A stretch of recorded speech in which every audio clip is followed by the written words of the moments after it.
இப்போ பயிற்சி 1 எடுத்துக்காட்டு 1 எப்படி போட்டோமோ அதே மாதிரி தான் பயிற்சி 1 கொடுத்துருக்காங்க. கணக்கு ஒரு தடவை வாசிக்கிறேன். கீழ்காணும் விவரங்களிலிருந்து லாபம் அல்லது நட்டம் கண்டறியவும். ஆண்டின் தொடக்கம் முதல் 5 லட்சம், ஆண்டின் இறுதி முதல் 8,50,000, அவ்வாண்டில் கொண்டு வந்த கூடுதல் முதல் 1,20,000, எடுப்புகள் 70,000. இப்போ ஆண்டினுடைய இறுதி முதல் அப்படிங்கிறதுல ப்ராக்கெட்டில் என்ன டேட் கொடுத்துருக்காங்கன்னா மார்ச் 31, 2019. அது நம்ம ஹெட்டிங்கில் கொடுத்தாச்சு. 2019 மார்ச் 31ஆம் நாளோடு முடிவடையும் ஆண்டிற்கான லாப நட்ட அறிக்கை. இறுதி முதல் எவ்வளோ கொடுத்துருக்காங்க? 8,50,000. எடுப்புகள் 70,000. இது ரெண்டுத்தையும் நம்ம என்ன செய்யணும்? கூட்டணும்னாக்கா கிடைக்கிறது ஆன்சர் வந்துட்டு 9,20,000. அதில் கூடுதல் முதலை வச்சு கழிக்கணும். கூடுதல் முதல் கணக்கில் 1,20,000 கொடுத்துருக்காங்க.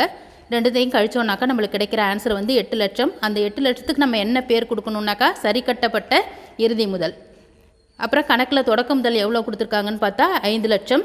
8 லட்சத்துலேருந்து 5 லட்சத்தை மைனஸ் பண்ணோன்னாக்கா 3 லட்சம் வரக்கூடிய ஆன்சர். 8 லட்சம் பெரிய நம்பராக இருக்குது, 5 லட்சம்ங்கிறது சிறிய நம்பராக இருக்குது. அதனால் கிடைக்கக்கூடியது லாபம் தான். 3 லட்சம்னு எழுதிட்டு அதுக்கு நேராக லாபம்னு எழுதிடணும். அவ்வளோதான் கணக்கு.